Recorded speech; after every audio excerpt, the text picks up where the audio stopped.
Samajwadi party में कब किसका टिकट कट जाए, कट कर दोबारा मिल जाए और फिर टिकट कट जाए, ये किसी को नहीं मालूम है, क्योंकि बदायूं से लेकर मुरादाबाद तक और रामपुर तक सीटों पर उम्मीदवार अब तक बदले जा चुके हैं। तो अब मेरठ में एक बार फिर अतुल प्रधान का टिकट काटकर सुनीता वर्मा को टिकट दिया गया। आखिर इस फैसले के पीछे क्या रणनीति है, ये परिणाम बताएंगे। लेकिन समाजवादी पार्टी में फेरबदल पर घमासान जरूर मचा हुआ है। बीजेपी ने निशाना साधते हुए कहा कि सपा को प्रत्याशी नहीं मिल रहे हैं, जिस पर समाजवादी पार्टी ने कहा कि हमारे पास प्रत्याशियों की कोई कमी नहीं है। सीएम योगी ने कहा कि इन्हें तो उधार में भी प्रत्याशी नहीं मिल रहे, जिस पर अखिलेश यादव ने कहा कि चुनाव में प्रत्याशी बदलते रहते हैं। जब भूपेंद्र चौधरी से सवाल किया गया और भूपेंद्र चौधरी ने कहा कि समाजवादी पार्टी में अंदरूनी कलह है, तो इस पर समाजवादी पार्टी ने कहा कि हमारे नेता और कार्यकर्ता हमेशा से एकजुट हैं। यानी एक तरफ अखिलेश यादव बार बार प्रत्याशी बदल रहे हैं, तो दूसरी तरफ बीजेपी सपा के इस फैसले पर तंज कस रही है। इसी पर आपको एक रिपोर्ट दिखा रहे हैं।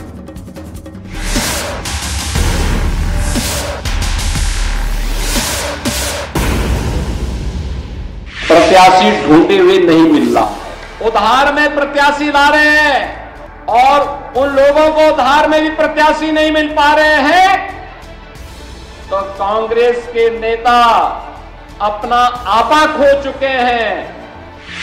समाजवादी पार्टी के इतिहास में ऐसा पहली बार हो रहा है जब नामांकन से ठीक पहले बार बार प्रत्याशी बदल रहे हैं। कभी जातीय समीकरण तो कभी सामाजिक, कभी मुस्लिम कार्ड तो कभी दलित। फिलहाल सपा में यही चल रहा है।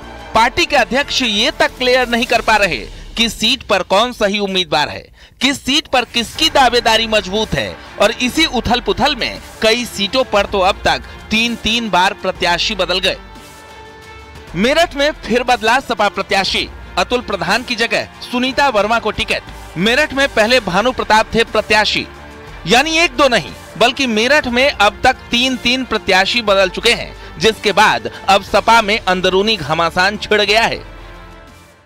मान लिया गुस्सा नाराजगी होगी कोई या कोई बात रहेगी तो नेता से तो कहेगा ही आदमी। मान लिया, देखिए इसमें कोई आदमी कहने लगे कि भाई टिकट हो गया, टिकट कट गया तो क्या बहुत खुश हो आप, ये तो झूठी बात हुई ना। लेकिन पार्टी निर्णय करती है, पार्टी ने निर्णय किया, माननीय अखिलेश जी ने निर्णय किया, और क्या पता और क्या जिम्मेदारी मिले। अखिलेश यादव की पार्टी सपा में कब किसका टिकट कट जाए, कट कर दोबारा मिल जाए और फिर टिकट कट जाए, कोई पक्का नहीं कर सकता। अखिलेश यादव बदायूं से लेकर मेरठ और मुरादाबाद रामपुर तक की सीटों पर उम्मीदवार बदल चुके हैं। इन फैसलों से सपा की रणनीति पर सवाल खड़े होने लगे हैं। सपा में इस स्थिति पर पार्टी के लोग हैरत में हैं, तो बीजेपी और आरएलडी इस मुद्दे पर तंज कसने में पीछे नहीं है। समाजवादी पार्टी या आईएनडीआईए गठबंधन ये विरोध का शिकार है, अंतर्कलह का शिकार है, और जिस प्रकार से प्रत्याशी अंतिम समय तक ये लोग तय नहीं कर पा रहे।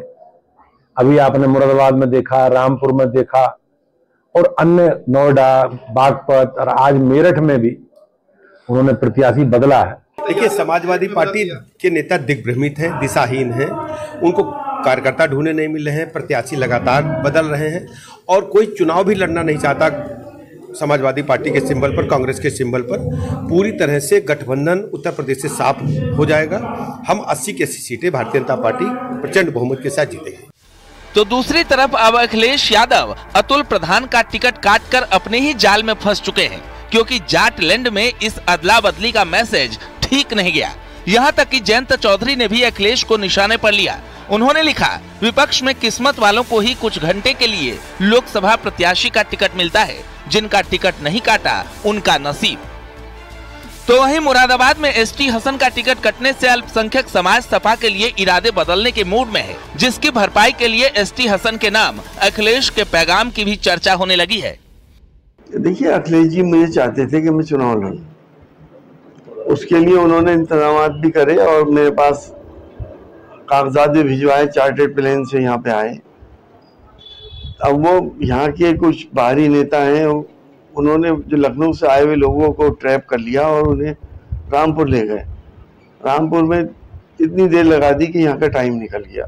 बाद में 4:20 पे वो लेटर, उसकी ओरिजिनल कॉपीज भी आ गई थी, लेकिन उस टाइम निकल चुका था। अब चाहे जाटलैंड की जंग हो या फिर अखिलेश के पीडीए में अल्पसंख्यक वोट बैंक का तोड़, जिसे जोड़ने के लिए अखिलेश तमाम कोशिश कर रहे हैं, लेकिन टिकट कटने से फैले कंफ्यूजन को वो समेट नहीं पा रहे, जिसका साइड इफेक्ट चुनावी रण में देखने को मिल सकता है। Bureau report, news 18।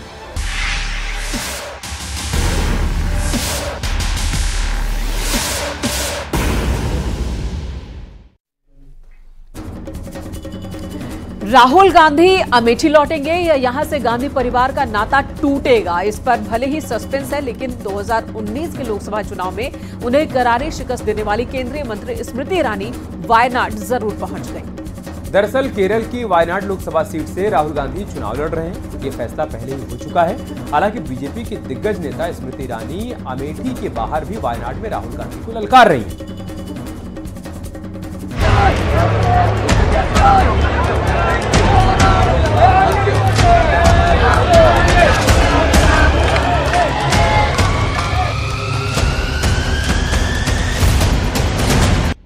इन दो तस्वीरों को जरा गौर से देखिए। इन दोनों तस्वीरों की हकीकत जानकर आपको अंदाजा हो जाएगा कि अमेठी से बचकर निकले राहुल गांधी अब वायनाड में भी फंस चुके हैं। वैसे वीडी भैया, हार से डर कर भागने की कांग्रेस की अब फितरत सी हो गई है, अमेठी वालों से पूछ लो। अमेठी का मैदान छोड़कर वायनाड से नामांकन करने वाले राहुल गांधी त्रिकोणीय समीकरण में घिर चुके हैं। एक तरफ वो अपने ही गठबंधन साथी सीपीआई के निशाने पर हैं, तो दूसरी तरफ बीजेपी प्रत्याशी सुरेंद्रन के समर्थन में अब स्मृति ईरानी भी चुनाव प्रचार कर रही हैं। हथियार डालकर, टिकट बदलकर ये संकेत दे दिया कि देश जो कह रहा है वो सत्य हो रहा है। फिर एक बार मोदी सरकार, और अब की बार वायनाड में भले ही राहुल गांधी ने रोड शो के जरिए शक्ति प्रदर्शन की कोशिश की हो, लेकिन उस शक्ति प्रदर्शन के जवाब में अब बीजेपी के तमाम बड़े नेता वायनाड के रण में राहुल गांधी को चुनौती देने के लिए तैयार हैं। एक तरफ कांग्रेस पार्टी और इंडिया अलायंस लोकतंत्र के लिए लड़ रहे हैं, संविधान के लिए लड़ रहे हैं, और दूसरी तरफ प्रधानमंत्री मोदी जी, अमित शाह जी और बीजेपी के लोग, आरएसएस के लोग संविधान को और लोकतंत्र को खत्म करने में लगे हुए हैं। मेरा ये मानना है कि कल कांग्रेस पार्टी के नामांकन रैली में मुस्लिम लीग के फ्लैग्स को छुपाना इस बात का संकेत है कि या तो राहुल गांधी मुस्लिम लीग के समर्थन से शर्मसार हैं, या फिर जब वो उत्तर भारत में आएंगे और मंदिर मंदिर जाएंगे तब लोगों से उत्तर भारत में मुस्लिम लीग के साथ उनके गठबंधन को छुपा पाएंगे। अमेठी में राहुल गांधी को हराने वाली स्मृति ने कहा कि अगर राहुल गांधी इंडियन यूनियन मुस्लिम लीग से शर्म आती है तो उन्हें उनका समर्थन अस्वीकार कर देना चाहिए। उन्होंने अमेठी को लेकर भी राहुल गांधी को घेरने की कोशिश की। दरअसल अमेठी कांग्रेस का गढ़ हुआ करता था। 2019 में राहुल गांधी अमेठी से हार गए। स्मृति ईरानी ने 55,000 वोटों से उन्हें हराया। स्मृति ईरानी इस बार भी अमेठी से चुनाव लड़ेंगी, लेकिन अमेठी में कांग्रेस प्रत्याशी अभी तक तय नहीं है, और यही वजह है कि स्मृति ईरानी अमेठी के बाद राहुल गांधी को घेरने के लिए वायनाड में चुनाव प्रचार कर रही हैं। ये ठीक है कि वायनाड एक तरीके से लोकप्रिय क्षेत्र है राहुल के लिए, और राहुल गांधी ने वहां अच्छी जीत हासिल की थी पिछली बार, और इसीलिए उन्होंने वो क्षेत्र भी चुनाव पसंद किया, सिक्योर्ड भी है। लेकिन भारतीय जनता पार्टी सिर्फ जीते को हराना नहीं चाहती, बल्कि जीते हुए आदमी को भी वो एक प्रेशर में रखना चाहती है। खैर, राहुल गांधी पर पॉलिटिकल प्रेशर बनाने के लिए स्मृति ईरानी अमेठी के बाद वायनाड के मैदान में हैं, जहां वो बीजेपी प्रत्याशी के समर्थन में चुनावी रोड शो कर रही हैं और निशाने पर राहुल गांधी हैं। Bureau report, news 18।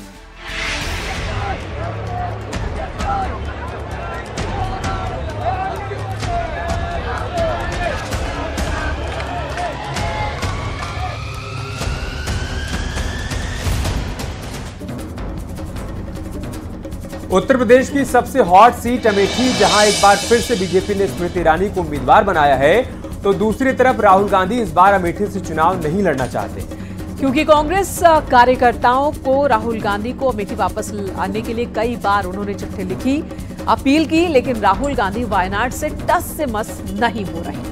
ऐसे में बड़ा सवाल ये है कि क्या अमेठी में गांधी परिवार नहीं वाड्रा परिवार एंट्री लेगा? क्या राहुल की जगह रॉबर्ट वाड्रा चुनावी मैदान में उतरे? सवाल तो ये भी है कि आखिर वाड्रा ने अमेठी से ही दावेदारी क्यों की? क्या राहुल गांधी की जगह अब रॉबर्ट वाड्रा पर भरोसा जताया जा रहा है? ऐसे में अब मान लिया जाए कि गांधी परिवार के दामाद को मौका मिलने वाला है, सवाल ये भी खड़ा हुआ। ये सवाल इसलिए क्योंकि खुद रॉबर्ट वाड्रा ने अमेठी से अपनी दावेदारी ठोकी है। वाड्रा ने कहा कि अमेठी के लोगों को लगता है कि उन्होंने गलती कर दी है, वो चाहते हैं कि गांधी परिवार का कोई भी सदस्य लौट आए। आगे उन्होंने कहा कि वो मुझसे भी आशा करते हैं कि मैं पहला कदम रखूं राजनीति में। ऐसे में अगर मैं राजनीति में पहला कदम रखता हूं तो अमेठी से अपना कदम रखूंगा। रॉबर्ट वाड्रा ने 1999 की कहानी बताते हुए कहा कि वो प्रियंका गांधी के साथ लगातार अमेठी आया करते थे, चुनाव प्रचार में सक्रिय रहे और इसलिए अमेठी से चुनाव लड़ने में परेशानी उन्हें नहीं आएगी। अमेठी के लोगों को लग रहा है कि उन्होंने गलती की कि स्मृति जी को जिताया और राहुल को वहां से जो भी है कि कोई और कंस्टिट्यूएंसी ढूंढनी पड़ी या जो भी है, पर मुझे लग रहा है कि वो चाहते हैं कि गांधी परिवार का कोई भी सदस्य वापस आए, वहाँ वो भारी बहुमत से जिताएंगे, यहाँ तक कि वो मेरे से वहाँ अपना पहला कदम अगर राजनीति में रखता हूँ और सांसद बनने की सोचता हूँ तो मैं अमेठी को ही रिप्रेजेंट करूँ, क्योंकि मैंने 99 से अपनी जो प्रचार प्रियंका के साथ शुरू किया वो अमेठी में ही था। मोहब्बत की दुकान में महिलाओं का अपमान क्या कांग्रेस के लिए फैशन बन चुका है? क्या कांग्रेस के तमाम नेता चुनावी मैदान में लक्ष्मण रेखा लांघने की तैयारी कर बैठे हैं? क्योंकि पहले सुप्रिया शुनेत तो अब रणदीप सुरजेवाला ने बीजेपी की महिला प्रत्याशी और मौजूदा सांसद को लेकर अमर्यादित टिप्पणी की है, जिस पर बीजेपी चौतरफा हमला बोल रही है। दरअसल रणदीप सुरजेवाला ने हेमा मालिनी को लेकर अमर्यादित टिप्पणी की, जिस पर हेमा मालिनी ने जवाब दिया और कहा जो भी टिप्पणी करनी है करने दीजिए, फर्क नहीं पड़ता।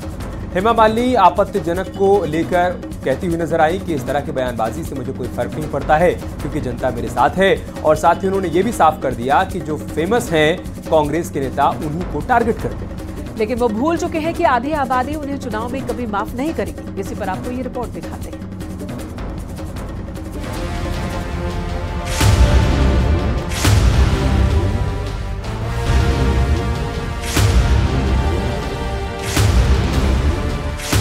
पहले राहुल गांधी के बयान पर घमासान, फिर सुप्रिया शुनेत ने किया कंगना का अपमान, तो अब रणदीप सुरजेवाला ने हेमा मालिनी पर टिप्पणी कर बीजेपी को बैठे बिठाए एक और मुद्दा दे दिया।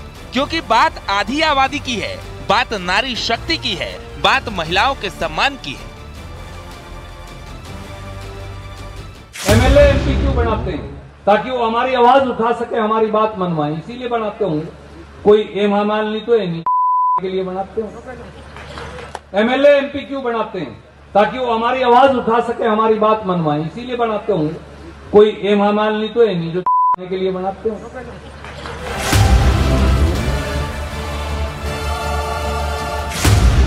हरियाणा के कुरुक्षेत्र में इंडिया गठबंधन के प्रत्याशी के लिए उन्होंने प्रचार किया। इस दौरान रणदीप सुरजेवाला ने हेमा मालिनी पर अमर्यादित टिप्पणी की, जिस पर अब विवाद हो रहा है। खुद हेमा मालिनी ने भी इस पर प्रतिक्रिया दी।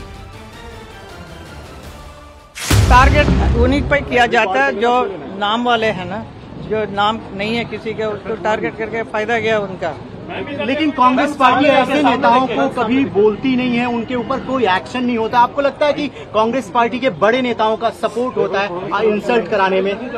आई have no idea about it and then I think उन लोगों को हमारे प्रधानमंत्री जी से सीखना चाहिए और महिलाओं का कितना सम्मान करना चाहिए। वहीं मथुरा में बीजेपी प्रत्याशी हेमा मालिनी के समर्थन में चुनावी प्रचार के दौरान सीएम योगी ने विपक्ष को निशाने पर लिया। उन्होंने कांग्रेस पर हमला बोलते हुए कहा कि ये लोग आधी आबादी का अपमान करते हैं। इसकी एक ही वजह है, विपक्षी दलों के नेता बौखला गए हैं। तो कांग्रेस के नेता अपना आपा खो चुके हैं। अब भारत की मातृशक्ति के प्रति अपमानजनक टिप्पणी करके आधी आबादी का अपमान करने पर उतारू हो चुके हैं। लेकिन इन कांग्रेसियों को और इंडी गठबंधन के लोगों को इस बात की जानकारी होनी चाहिए, ये राधे रानी की भूमि है, यमुना मैया की कृपा इस भूमि पर है। अगर आधी आबादी का अपमान करोगे तो आधी आबादी ही नहीं बल्कि पूरा भारतवर्ष उन्हें ऐसा सबक सिखाएगा कि आगे से वे राजनीति करने लायक नहीं बच पाएंगे। बार बार महिलाओं के अपमान से कांग्रेस अब बैकफुट पर है, क्योंकि भले ही कांग्रेस नेता सफाई में जो भी दलील दे रहे हों, लेकिन बीजेपी ने इस विवादित बयान को हाथों हाथ ले लिया है और इसकी वजह आधी आबादी का वोट बैंक भी है। 2014 के चुनाव में बीजेपी को 29% महिलाओं के वोट पड़े। 2019 चुनाव में बीजेपी को 36% महिला वोट पड़े, जिसका ग्राफ 2024 के चुनाव में और तेजी से ऊपर उठने वाला है। और इसकी मुख्य वजह है कांग्रेस नेताओं की महिलाओं को लेकर विवादित टिप्पणी। कांग्रेस के नेता महिलाओं को लेकर बुरी और अपमानजनक बर्ताव पार्टी की सोच को बता रहा है कि वो लगातार किस प्रकार की अपमानित टिप्पणियां कर रहे हैं।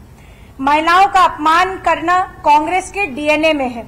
मथुरा में कांग्रेस की ही नेता प्रियंका चतुर्वेदी को भी अपनी अस्मिता को और मान सम्मान को बचाने के लिए कांग्रेस छोड़नी पड़ गई थी। सहज समझा जा सकता है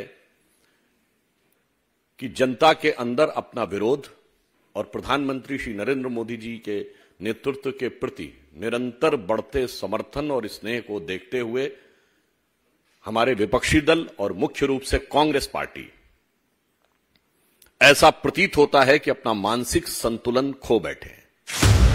खैर, कांग्रेस के बयान बहादुर बार बार बीजेपी के महिला प्रत्याशियों को टारगेट कर रहे हैं और सियासी बयानबाजी के दौरान कुछ ऐसा बोल जाते हैं जिससे विवाद तय है। Bureau report, news 18।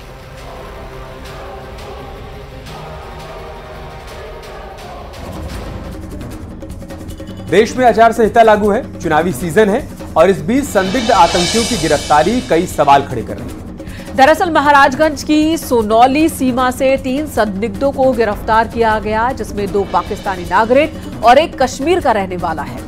तीनों नेपाल जाने की फिराक में थे, लेकिन उससे पहले ही सुरक्षा एजेंसियों ने तीनों संदिग्धों को धर दबोचा। ये तीनों नेपाल बॉर्डर पर क्यों और कैसे पहुंचे और इनकी मंशा क्या थी, ये सवाल। एटीएस इन्हीं सवालों के जवाब को तलाशने में जुटी हुई है। आपको इसी पर यह रिपोर्ट दिखाते हैं।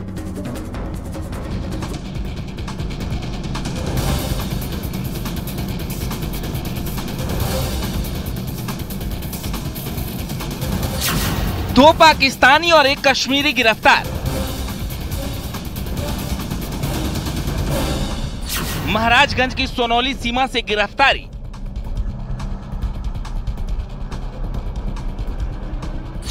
एटीएस ने नेपाल बॉर्डर से की अरेस्टिंग।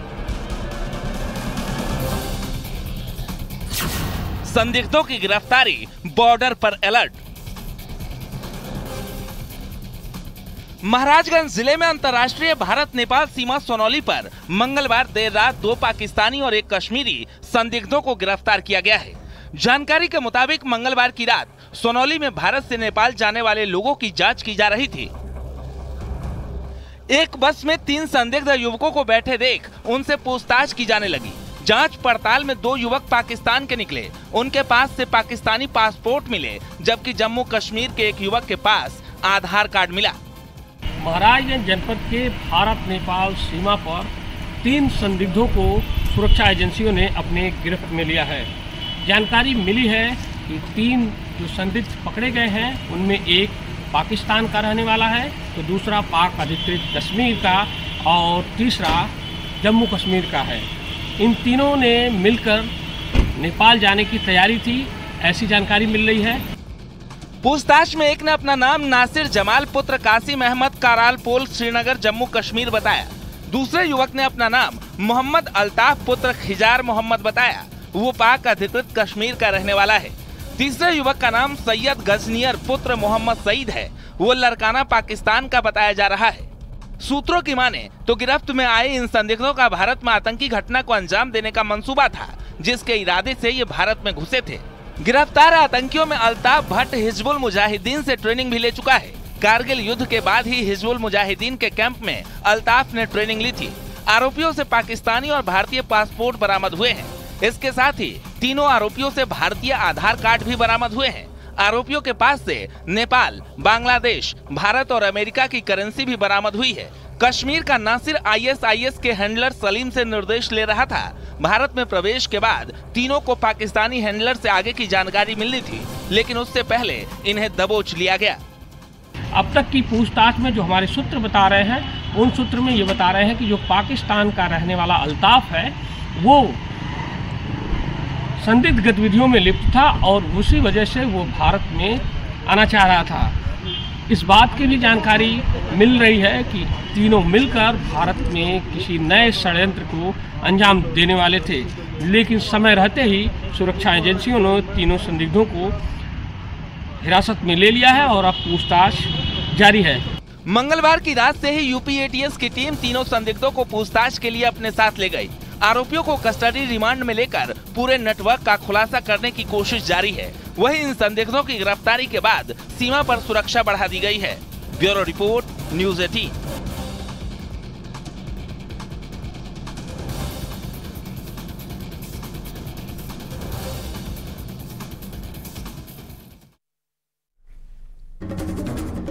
फिलहाल यहाँ रुकेंगे एक छोटे से ब्रेक के लिए। जल्द लौटेंगे कुछ और खबर।